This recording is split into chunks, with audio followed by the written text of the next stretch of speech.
This week, the Senate has been debating and voting on amendments to an education bill called the Every Child Achieves Act.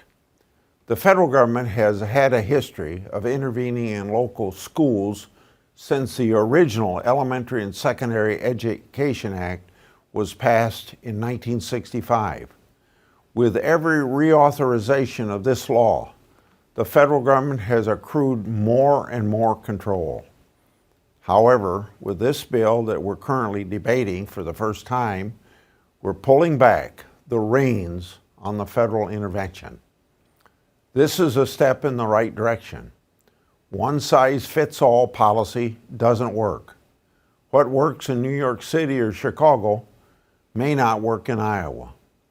Parents know better what works for their children, and any government decision should be made as close as possible to the parents and children those decisions affect.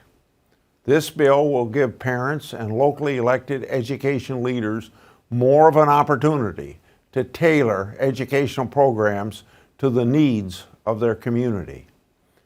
I expect debate on this bill to wrap up sometime next week.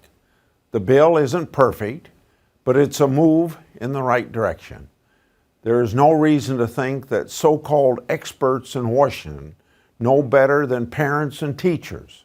We need to continue to work to reduce federal intervention and return authority to where it belongs, at the state and local communities and ultimately parents.